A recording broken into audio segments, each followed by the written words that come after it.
welcome. I'm really excited about the next 5 weeks because we're going to do something that I wanted to do for a long time, and for different reasons I didn't. I wanted to study and teach about Judaism through different objects. We'll take an object that seems to be quite innocuous and look at the past, look at the history, look at the debates and the argument that Jewish people had around that, and keeping that as the focus, I think we will learn a lot about the object as well as about our tradition. I know that what I said is vague, but it will be much clearer. But before, I want to tell you about our Purim program for this Purim. Yes, we hired a professional group from Orlando to lead us in a special mystery murder program for Purim. It's something we have not done before. It will be really good. We talked to other congregations and other organizations that use them. It's a lot of fun. You'll get more details, but this is the first publication we have. So it's 2 weeks from yesterday, I believe. Everyone is welcome. As always, put it on your calendars. It's a really fun way to celebrate Purim. We try to do Purim in different ways every year, and this is our way for this year. Okay, this is Purim, back to lights. So I wanted to begin with lights or candles as the first class, because what is the first thing that God created? Let there be light, right?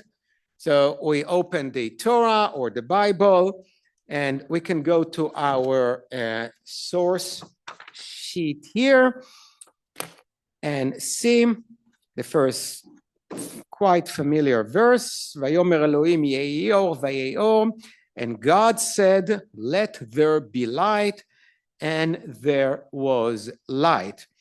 And God saw the light, that it was good, and God divided the light from the darkness. So the first thing that God created, that God did in the Bible, was to create the light. Now, the commentators realized something quite interesting. God created the light on the first day. What is the source of our light, or what are the sources of light? The sun and the moon. Just think about astronomy of 4,000 years ago, not current astronomy.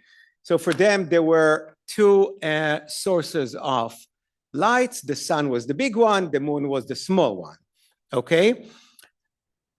When were they created? For those of you who memorized the order of creation in the Torah.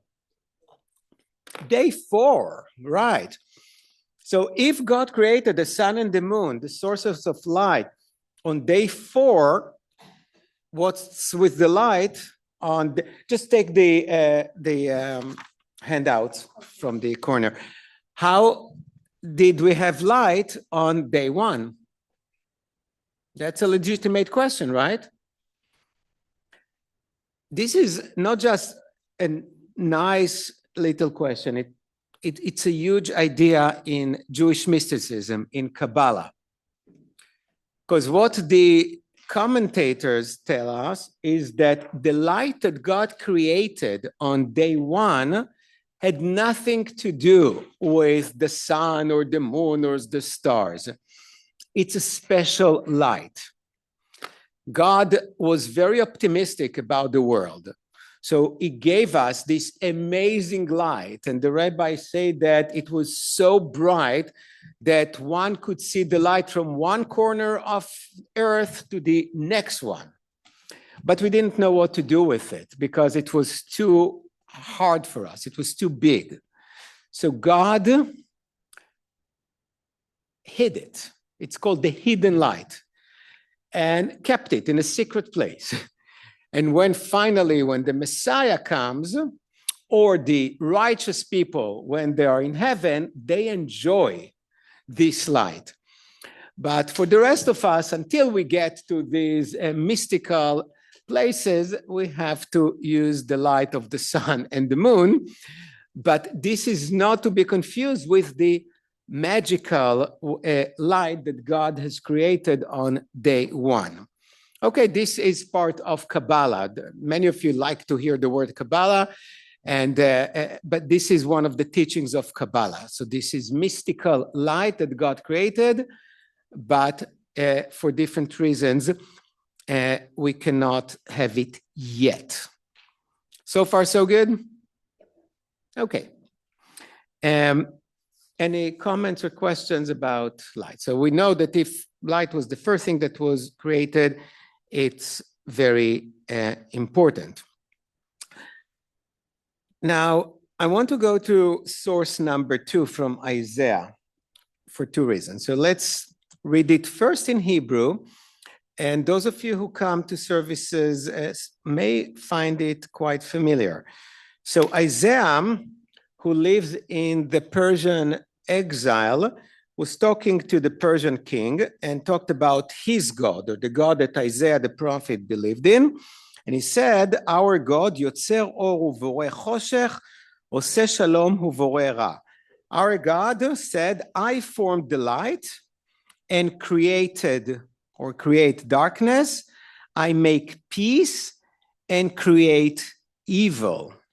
The Lord do all these things. So what was important to Isaiah? First, I like to give the context. The Persians, their theology believed that there are 2 gods, the good God and the evil God. They are equal in their strength, and they keep fighting. When the good God, or the God of good prevails, that's when we have all the good stuff in our life. But when the God of evil is stronger, we have all the bad stuff. Okay, this is the Zoroastrianism. This is the duality of 2 gods.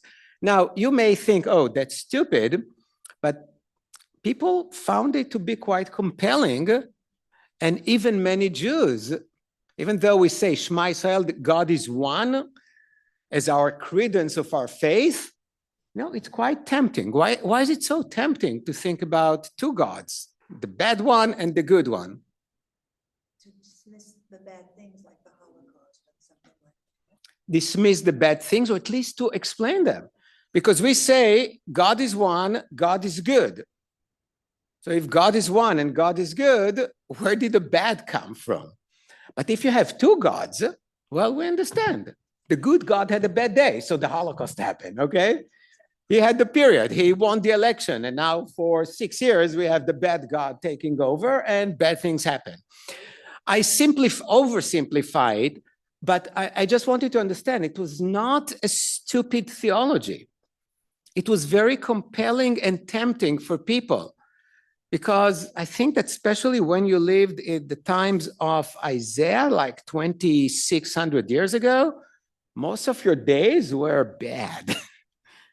And if you think that you have bad days, try to imagine your life as an Israelite who was exiled from your home, from your country to a foreign place, which, by the way, today is Iran. So actually think about an Israeli who is exiled to Iran in the midst of what's happening and what may happen in the next days or weeks there.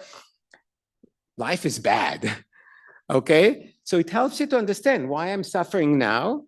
And it also helps you to understand why I was exiled, because the God of good lost. We hope that in the future, the good God will prevail. In any case, so that was a huge tension between the Jews, especially as they encountered the Persian theology and the Persians. So Isaiah is telling the Persian king here, we don't believe in two gods. We believe only in one God, and this God creates light and darkness, good and evil. So if light is good, what is darkness? Bad, right? So we already know, according to Isaiah, that light is often equated with good and darkness with bad. And it makes sense to us. I don't know many children who are afraid of light. I don't know many children, at least for some years, who are not afraid of darkness. Okay, and a lot of bad stuff happens at night. We don't have many daymares, but we have a lot of nightmares at any age, right? So it's easy to associate it. Now, this line that, if you look at the Hebrew especially, is part of our regular prayers. We say it all the time. When we bless God, creator of light, we said, Yotzer or uvoreh choshech, God who creates light and make darkness, oseh shalom, makes peace and creates, but we don't say ra, we don't say bad. The Rabbi took this verse and changed it. We say, oseh shalom uvoreh et hakol. God creates everything. So the rabbis took the verse from Isaiah, didn't like the idea that God creates evil, took the word evil, ra in Hebrew, and put hakol, which means everything. Okay, so don't think that changing verses from the Bible is something that started today. This was done more than 2,000 years ago. They took a verse, saw that it doesn't work out perfectly with what they wanted to convey, and just took the word bad, crossed it, and put the word everything. About 2,000 years later, one of the blessings that we have regularly is God who resurrects the dead. And many modern Jews don't really believe in resurrection, or at least not in physical resurrection, but it's still there. So what did the Reform movement do in its prayer book? They took the word God, mechayeh hakol, God who mechayeh ametim, God who resurrects the dead, or God who revives the dead, and change it to God who revives everything. Okay, but so people were really upset. How can you change it? It has been I'm not saying it was smart to change it.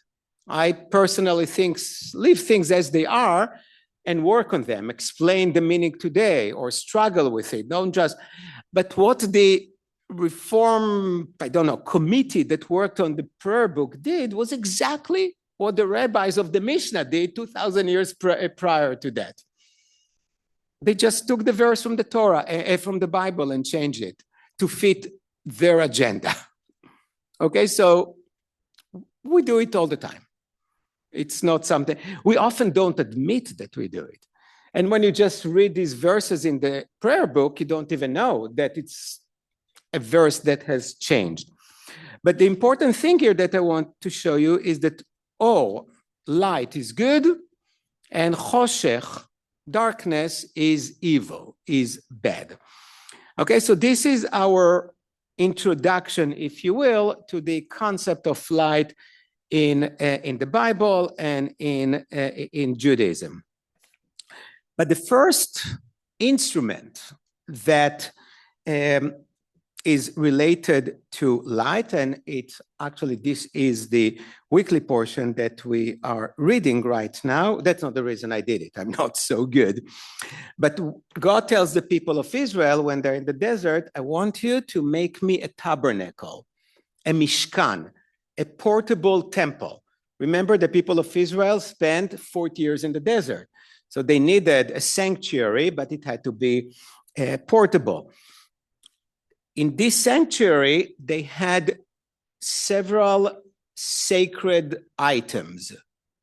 One of them was the ark, where the 10 Commandments were, the tablets, and I'll talk about it on Friday in a great length because it's fascinating, the story of the ark and what was inside. But the other very important object was what you see over there. This is the menorah. Not to confuse with the Hanukkah menorah or Chanukiah. What is the main difference between the menorah and the Chanukiah? Right, so the menorah, the original one, had 7 branches. The Hanukkah or the Chanukiah has 8 plus 1. Okay, 8 plus 1. There are some who argue that the Chanukiah has 8, not because of the 8 days of miracle, but because there was a prohibition to create something like the ancient menorah. So you couldn't do anything with 7 branches, with 7 lights. So they say, okay, we'll make it with 8. Just, there is no consensus about it, but I just wanted to share with you what some scholars believe is the case. So the main object of the tabernacle, and later on, the menorah was also in the first temple that King Solomon built in Jerusalem and in the second temple. Okay, so that was really important. And those of you who are planning a trip to Rome, when you're there, find the Titus gate, and on top of it, you will see a replica of the menorah. Because when the Romans destroyed the temple at the year of 70, they took all the gold and all the valuable objects from the temple. And the menorah was made of pure gold. Okay, some serious scholars believe that at least the down payment for the Colosseum in Rome came from the gold that they took from the temple in Jerusalem.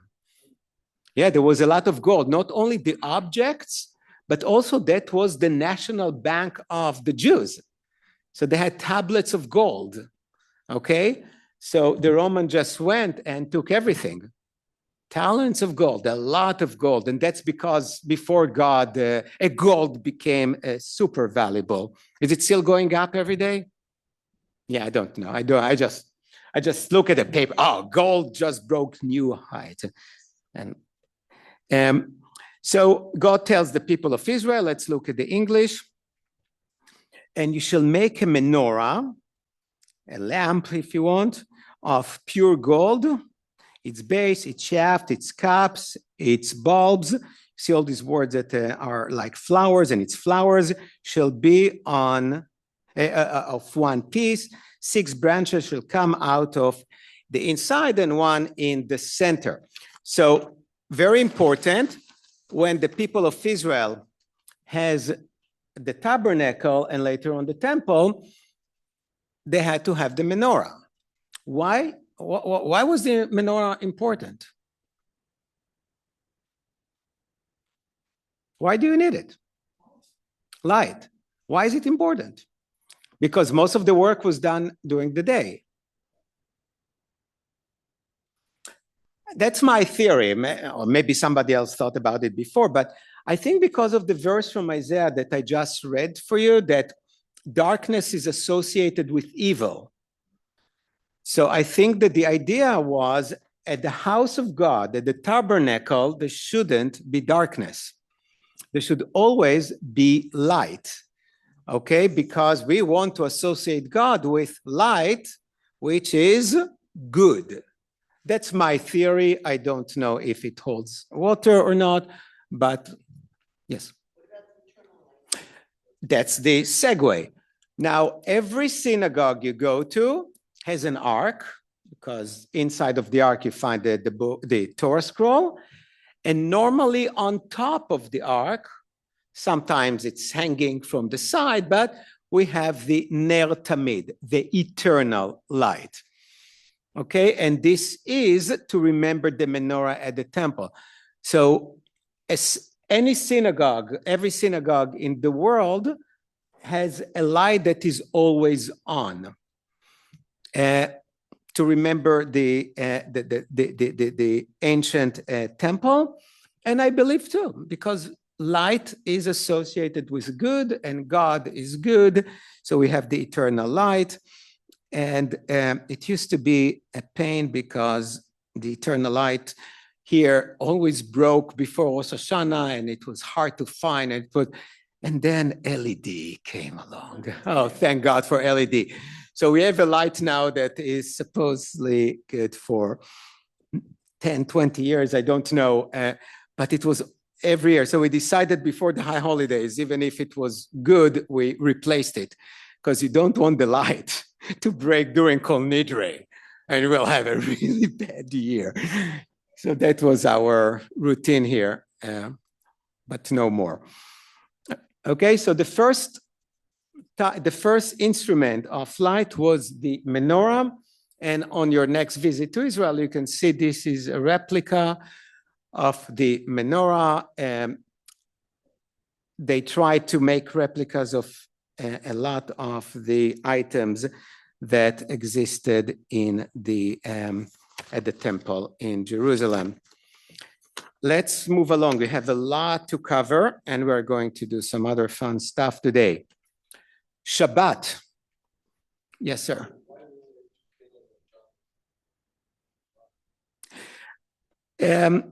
We're going to Shabbat, but I will answer. So Steve asked why we have only 2 candles.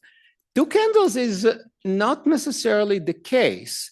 In America, most people have 2 candles. When I grew up, there were minimum 3. Most families have enough, the number of children. Yeah, that's how, so we had at the house 3.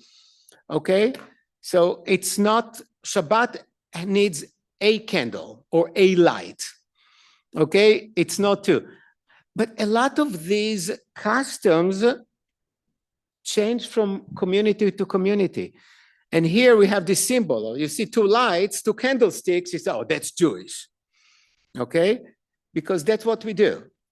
And even in my house, you know, we're here, so we have 2 candlesticks. We don't have, but when I'm thinking about my grandparents' Shabbat candle, they had different shapes, different things. When you go to Jewish museums, very seldom will you see only 2.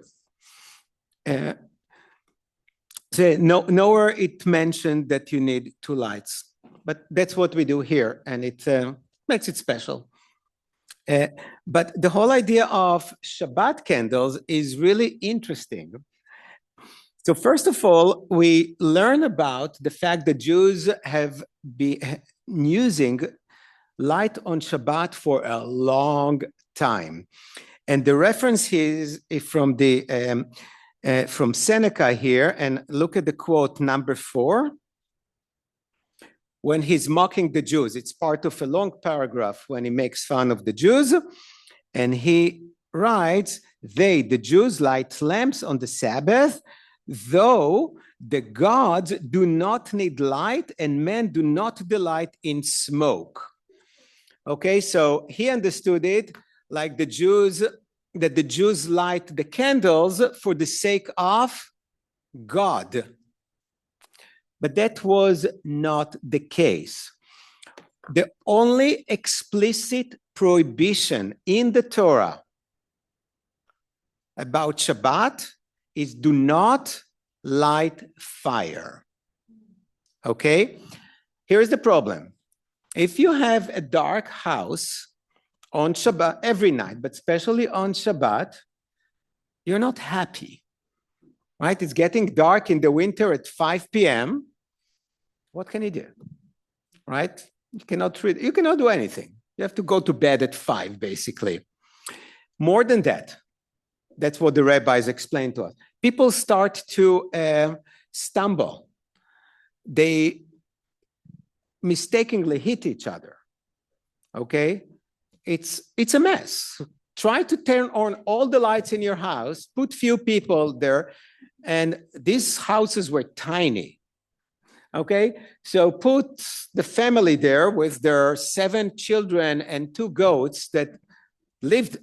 Actually, that's not the subject, but yeah, the goats lived inside. Who would be crazy enough to take something so valuable as a goat? So in many cases, people lived on the roof often, and but that's for a different story.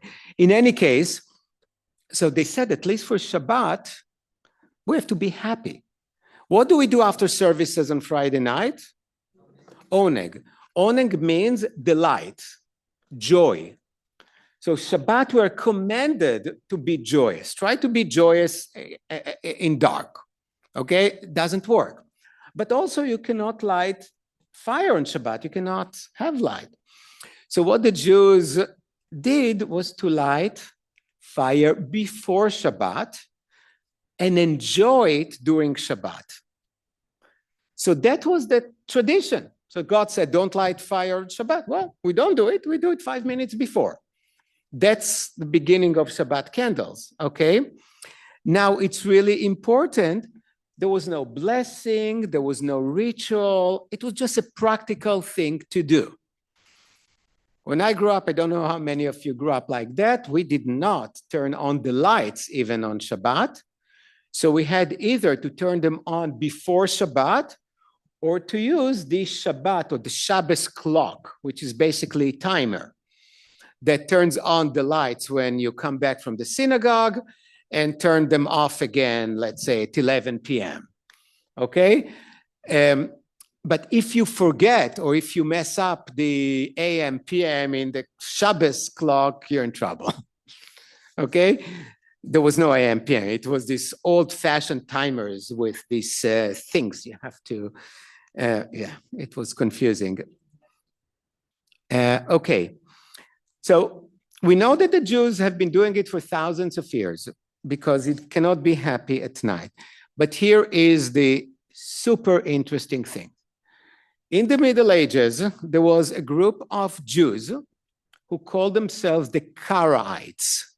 They're still around. There are very few of them. Last time I checked, there is a Karaite community in LA. So when you go to Los Angeles, try to find them out and maybe go to, I don't know. Now, the Karaites believed that to be a good Jew, you must follow the Torah literally. And when the Torah says no fire on Shabbat, it means no fire on Shabbat, even if you light it before Shabbat. God wanted you to sit in the darkness during Shabbat. Okay, that was their literal understanding of the Torah. Of course, the rabbis like to find ways to enjoy a happier life and reread or had some stipulation and changed things constantly. But they said no. So the Karaites sat in the darkness. But at one point in the Middle Ages, there were strong fights between the Karaites and the mainstream Jews. And I want you to look at source number 5. The Geonim. The Geonim was the rabbis of that period. We're talking about 12th century. Accustomed the people to make blessing over the candles. So before the 12th century, there was no blessing. You just kindle light before Shabbat. That's it. Okay? In order to remove from the heart of the heretics, the Karaites, the belief that a man may not burn a candle on Shabbat. This is an extreme act. Now, most people, Jews, had fire before Shabbat and use it during Shabbat. In the 12th century, they turn it into a law, into the halacha. You must light candles before Shabbat. This is no longer an option. Even if you hate it, you still must do it. Okay? So if in the beginning they lit candles or light before Shabbat to enjoy Shabbat, or as the rabbi called it, for the sake of peace in the house, because when there is a light, there are less chances for people to bump into each other and to have all these messy things. Now they said, you must do it to show the Karaites. And I wanted to look at verse 5a. It's 5a just because I revisited my handout and found out that I forgot something. So it was easier to do it 5a rather than changing all the numbers. No, that's the truth. I revised it several times. So when I messed up number 12, it was easy. But number 5, I was not going to change all of them. So number 5, 8, I wanted to see from the 9th century. This is the first time that we see the Shabbat candles blessing. And you know the blessing, right? And one who kindles the Shabbat lamp must bless. Blessed are you, Lord of our God, King of the universe, who has sanctified us with his commandments and commanded us to kindle the Shabbat light. Where did God command people to kindle Shabbat lights? Nowhere. So how can you have a blessing saying God commanded us? It's okay to say, a blessing. Thank you, God, for light, right? We can have any blessing we want. It's perfectly fine. But I cannot just say, thank you, God, or I bless you, God, for commanding me to have tea during the class. Yeah, I can have a blessing for the tea. I should have a blessing for the tea. Okay, but not saying God commanded me to have tea in the afternoon. It's not, but that's what they do. See how audacious they were. How did they find the blessing? How did they come up with this blessing?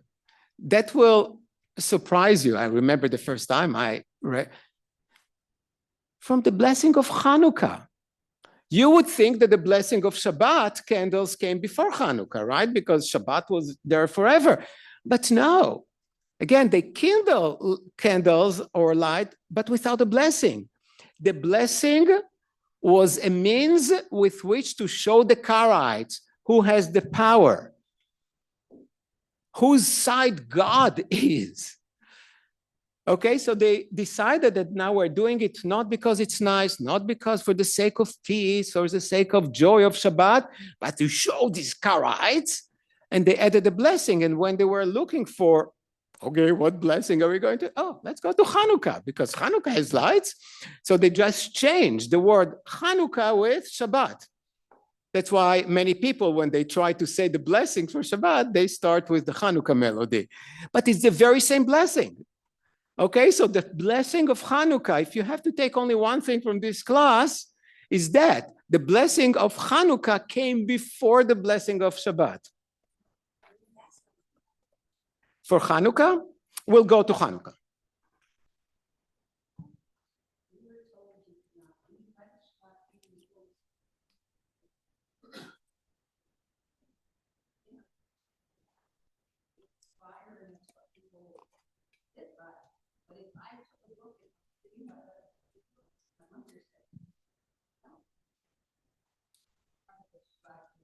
So I'm happy. So Rini said that growing up, she was not allowed to use the Shabbat candles for light, as a source of light.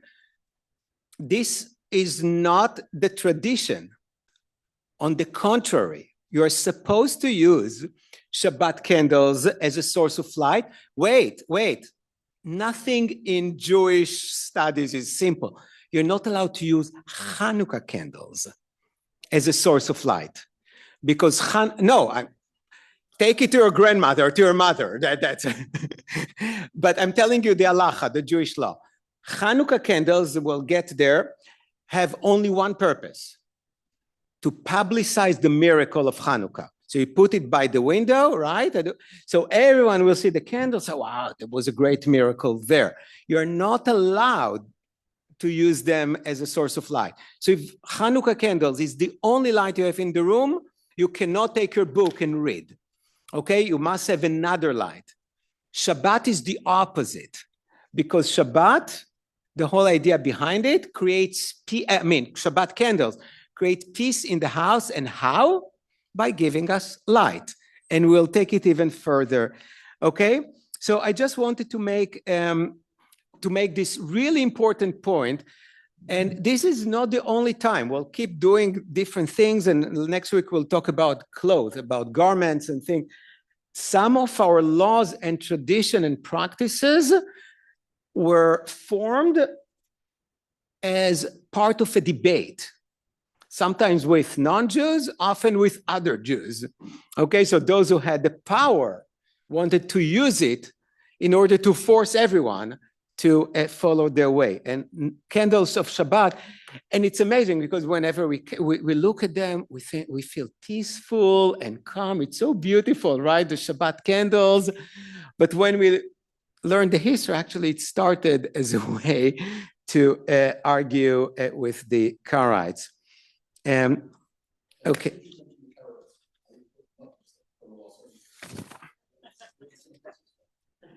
It's in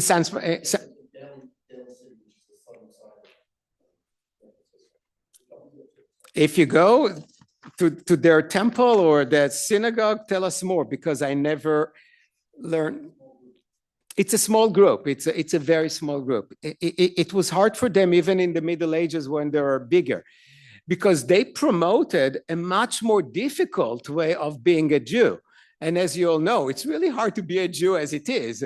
Now try to add more restrictions and even say Shabbat, you must be in the dark. And this is only one example of how strict they are. They are. They don't do very well with their congregations, but it's still here. Let's go to number 7, please, on page 3. And this is wonderful. This is a wonderful piece of the Talmud here. This can be a full sermon. So the question is, as you see in the English, Rava, one of the rabbis, said, if one must choose between a Hanukkah candle to publicize the miracle and a Shabbat candle for light in the home, the Shabbat candle takes precedence for the sake of peace in the home. So today candles are really cheap and we take light for granted. We all have lights, no big deal. But back then it was a big deal. Candles were expensive. People normally had to choose between food and candles. Okay, think about, I don't know, when you grew up, about even heating the house. Could you really heat it all the time or up to a certain temperature? I know that when I grew up, when my parents finally bought an air conditioner near Tel Aviv, we had to have a really hot day to justify turning it on. And even then, it's too cold. Okay, because we're thinking about it costs money to use all these things. Now go back hundreds and thousands of years ago, candles were not cheap. Or even before candles, they used oil. It was not cheap. If you lived in Spain and Italy, it was fine. Try to get olive oil in Poland in the winter. Okay? So it wasn't a small thing. Get the fat and render it down. Yeah, but still, it's hard and it's expensive. Okay, so the question that we look at, why would anyone have to choose between Hanukkah candles and Shabbat candles? Come on, go to Publix and you buy what, for $2 Hanukkah candles, and for 50 cents, it's no big, but back then it was. But look at the answer. What is the answer? Which candle do you light? Shabbat.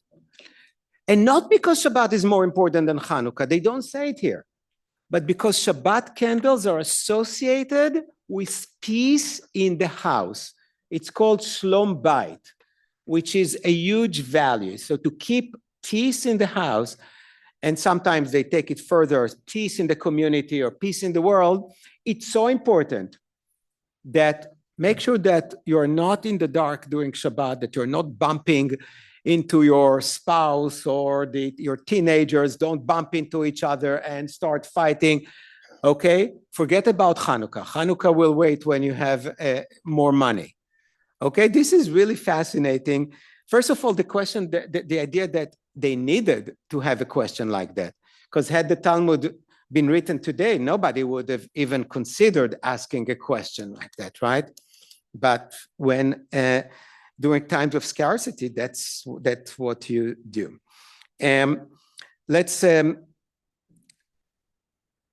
Steve, you asked me a question that is related to Hanukkah. Somebody asked about Hanukkah, and I said, we'll get into Hanukkah. Shabbat, the two lights, so I answered that. But somebody said something, and I said, we'll get to Hanukkah. Should have taken it. Okay, if you remember, yeah.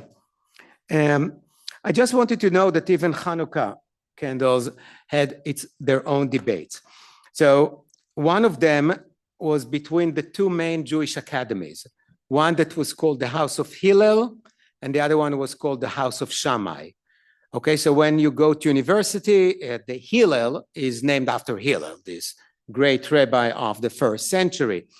And so the Hillel, the House of Hillel and the House of Shammai were arguing all the time about everything.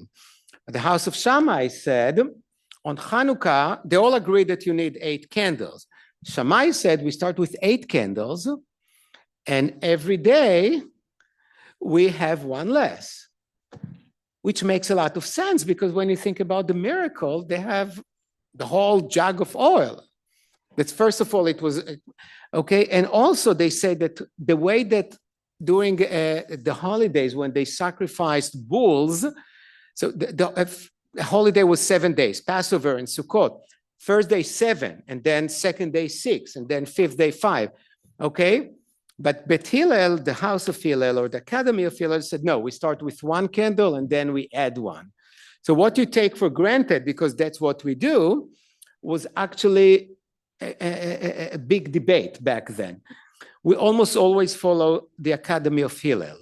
Why is that? Because they had more political power, okay? And for the most part, they were more lenient than the House of Shammai.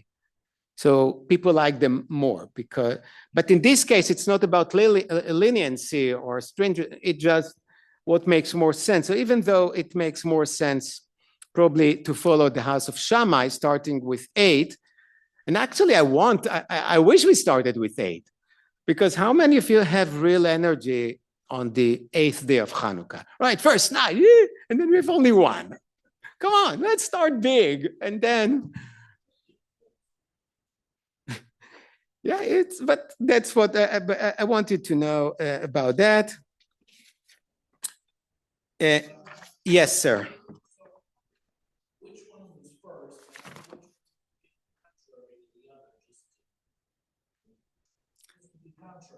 What? Yeah. We don't know. We don't know. I don't know if there was first or, yeah. And some of these cases, that was not the case, that at least as far as I know, at the House of Hillel, those who followed them did it in one way and the others in a different way. I'll give you one example that is really interesting and relevant. There were rabbis, especially those from the Galilee, from the north of Israel, who thought that the idea of not mixing chicken and milk was stupid, because the Torah says, don't boil a kid in its mother's milk. So you can explain, it's okay, don't cook meat and milk, but this is beef. This is an animal that has milk. Chicken don't have milk. Okay, so it really makes no sense. Why chicken? I mean, there is and by the way, you can mix fish and milk. So why chicken? So some rabbis said, yeah, because if you sometimes see somebody eating a chicken burger, one can say, oh, that's a beef burger. But in the north of Israel, they mix chicken and milk because why not? They didn't, for many years, until it became the tradition or the custom of everyone not to mix milk and chicken. But when you think about it logically, there is absolutely no reason in the world, even if you follow the law, okay, not to mix chicken. And those of you who eat chicken, I cannot mistaken a ribeye with chicken breast. I mean, that's...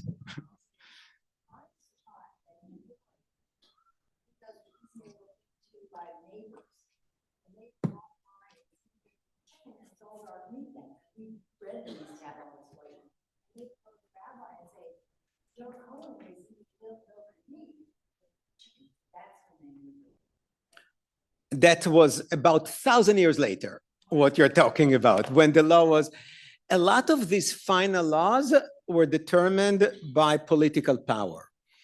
And these academies had powers, and a lot of the fights or debates among them was to show who has more power to force their opinion. It's the same here, right? It's the same everywhere, because politics is at the roots of every society, of every community. And now I'm not saying that all the laws make no sense, but sometimes when you think, yeah, okay, let's move along, because so we talked about the original light, God created light, and then we talked about Shabbat, and we talked about Hanukkah, and now we're talking about Havdalah, And in about a short time, 7 minutes, we'll have Ronit here who works with us, and she will teach us how to make a Havdalah candle. Because Havdalah, I think, is one of the most beautiful ceremonies we have, and we don't do it enough.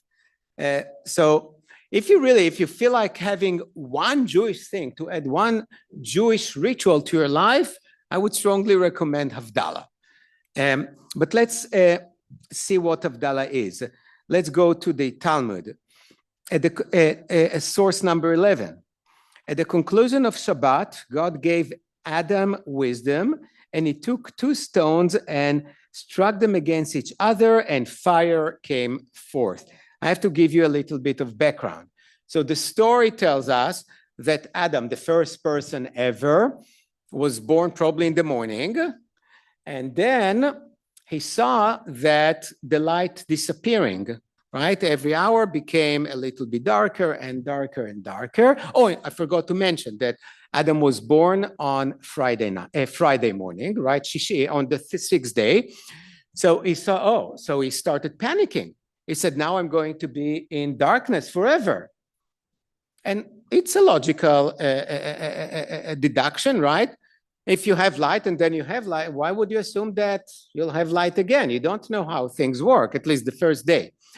So when Shabbat was over and he really freaked out, God told him to take 2 rocks and to strike them against each other. Okay? And there was light, and this is the source of the Havdalah. So Havdalah is a separation between Shabbat and the rest of the week. So we need the light, but not only one light. We need at least 2 lights together. Sorry? That's why we have the twisted candle, and that's why we're going to make a twisted or braided candle, because you need 2. Now, to tell you, who's Sephardic here? I know you are, and definitely you are. I mean, definitely, I knew your mother, so she was, yeah. Amado is, no, that's her maiden name, not Sephardic still, some of them don't use the braided candle for Havdalah. They take 2 regular candles and put them together. Okay? Because that's how they started. The braided candle that we use today is a latest artistic or aesthetic invention that Ashkenazi Jews have been using for a long time, and Sephardics, mostly when they came to Israel, they started to use it too, because it's easier than trying to, and they hold it in one hand. So try to hold 2 candles with one hand to put the 2 flames together, and it's easier one candle that is braided. Okay, so because it's based on the idea of Adam and the first Shabbat, when the end of Shabbat, it's Motzei Shabbat, and with 2 stones, and we do the Havdalah. I will talk a little bit about it later as we do it. And then the last candle that I wanted, or source of light that I wanted to mention, is Yortzeit candle. And I think that this is quite popular among many Jews, because I know many people who would never step a foot in a synagogue or anything, but when there is a Yortzeit, there is a candle. Okay? This is also an ancient custom. This is not a law. Okay, so Shabbat candles, we have to do it if you're an observant Jew, certainly Hanukkah, Havdalah, but the Yortzeit candle, it's just a custom, it's a tradition, but it's a very old one. And if you go to source number 12 on verse 4, you see Ner Adonai nishmat Adam. The soul of man is the candle of the Lord. Okay, so there was an association of the candle and our soul. Okay, and we believe that while the body disappears after a while, the soul stays on forever. And now I want you to imagine, all of you have seen a candle. It's very rare to see something going up because according to gravity, everything goes down. But when you think about the flame, it looks like it's going up, right? It goes against gravity. And the rabbi said, because like the soul that wants to cling on to God to go up, okay, the same thing is the flame. Okay, that's why they like this idea of the flames, of the candle that represents the soul. And this is very powerful. And I just added a little bit just to show you how old the Yortzeit candles is. Even in Sefer Hasidim from 800 years ago, why do we light a candle for the dead? Because the soul is compared to a candle. And by lighting it, we provide satisfaction to the soul. How many of you light Yortzeit candles? Wow. So you know, it's the time. It's if either you follow the Hebrew calendar or the regular calendar, but it's April 17th. It's my grandfather. I light the candle and I'm thinking about my grandfather because it's not that I think that he's in this little tin box, but it helps me to remember. It's an important thing.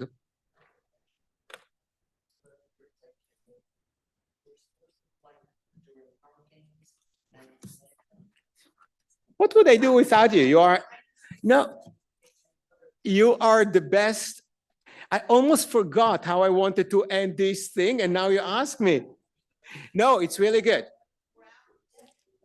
So yeah, the Yortzeit candle is good for 26 hours or something like that. And I know many of us grew up, you light it and then you put it in the sink because it's a button. You'll never put it out because that's, if you think about the candle as your grandfather's soul, how can you extend, how can you do it? So yeah, I know that in the evening when we did it, before we went to bed, we put it in the sink. Yes. Because it was supposed to be safe.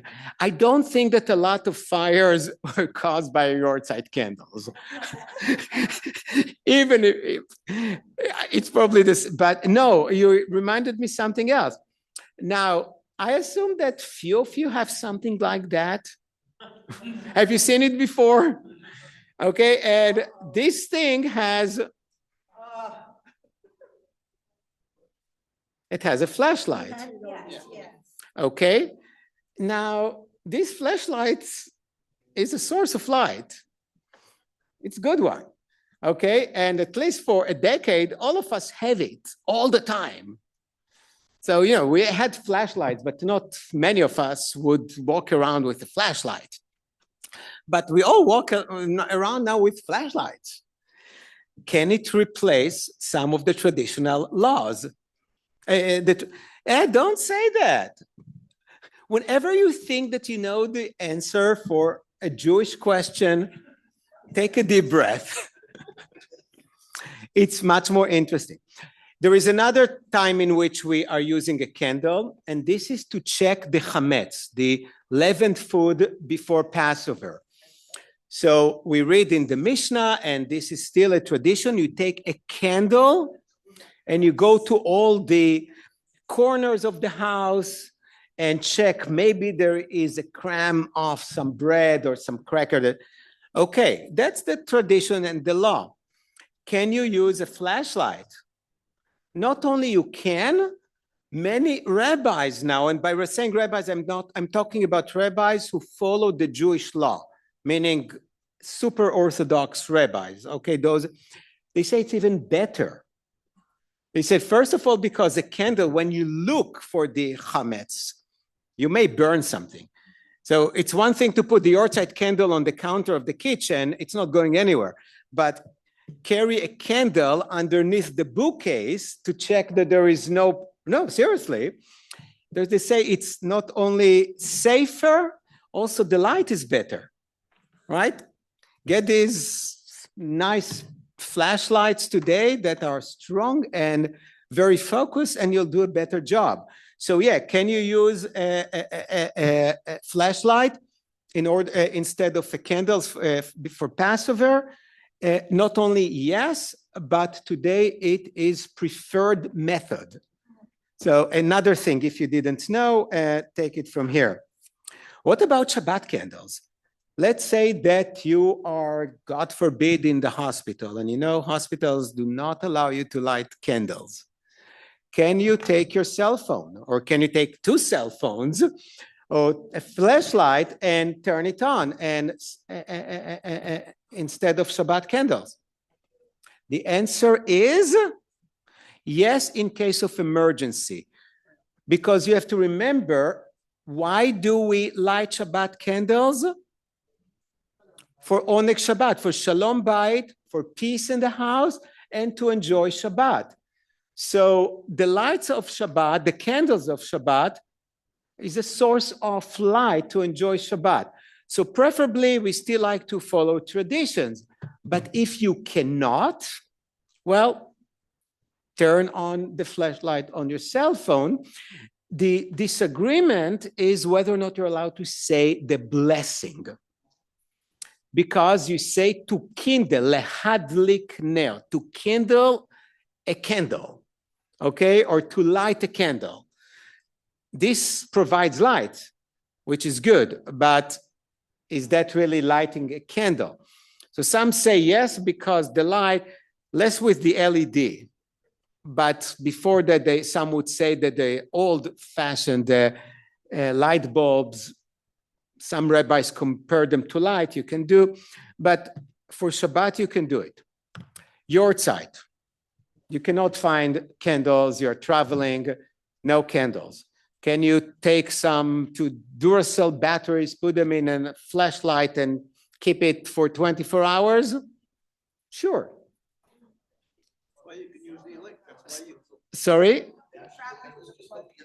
Oh, they sell fake Yortzeit candles. Again, for an emergency, or if you live in a place that does not allow you to, I've been to some places, some assisted living places that do not allow fire. So what would you do? So you do the best you can. So you buy the thing that Bruce showed us. I know growing up, when somebody died, we had, of course, the Yortzeit candle, but we also had a candle for 30 days. No, that's a big one. It's its actual candle, but we had something for 30 days that you just put in the wall. It's basically a little light for 30 days. It's a light so for Yortzeit, yes. What about Havdalah? Let's say Shabbat is over, you have no access to candles. The answer is no. Because remember the story, the origin of Havdalah, when Adam took really created fire from, you cannot, take 2 cell phones, smash them against each other, and it's so tempting sometimes, really. Okay, so Havdalah is not. And what about Hanukkah? Ronit, you're coming up in a minute. What about Hanukkah? Can you use a fake or electric menorah? No. You have one, and it's perfectly fine if you, in my opinion, and actually I used to, when I visit people in hospital during Hanukkah, I give them a plastic, an electric Hanukkah. But halachically, according to Jewish law, just strict Jewish law, you're not allowed to do it, because the whole idea of Hanukkah is the light, is the fire that came out of the oil. So it's not just about having light, but it's making light out of oil or candles. Okay? One time, Halachically, you don't do it. And million years ago, I got a little gig of being a rabbi on a cruise for Hanukkah. I would not do it again. But, free cruise, and I've never been on a cruise before, and I don't think I'll be in a rush to do it again. But it was Hanukkah, and on a cruise ship, you're not allowed to light fire. There was a group of Orthodox Jews who started fighting with me first, because when I came, I didn't know the rules, but they gave me an electric Hanukkah. And I said, no, that's all you can have, because we have rules. So, okay, rules are rules, and it's better to have an electric Hanukkah than having nothing. So the group of the Orthodox people came to me and started yelling. Said, no, you have to talk to the captain. And we are said, I'm not going to talk to the captain, and you should have read the restrictions. And a cruise ship, you're not allowed to light fire. And I sent them to the captain. I don't think that the captain allowed them to. No, but you don't. If you know the rules, don't go on a cruise on Hanukkah. Sorry?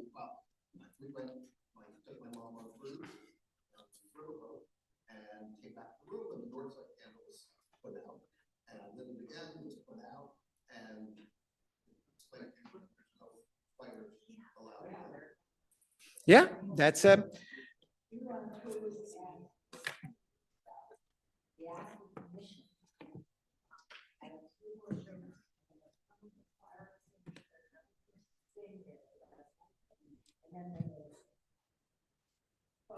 They were nice to you, I don't know.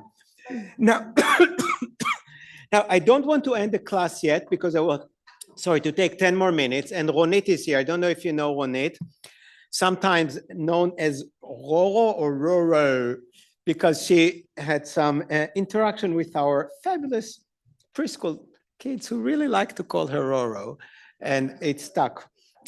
She's going to teach us how to make a Havdalah candle.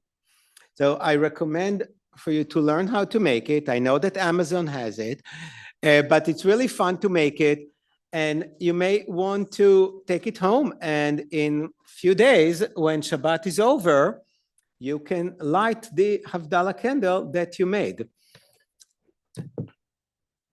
And those of us on Zoom, I don't know how you can participate in this part of the class.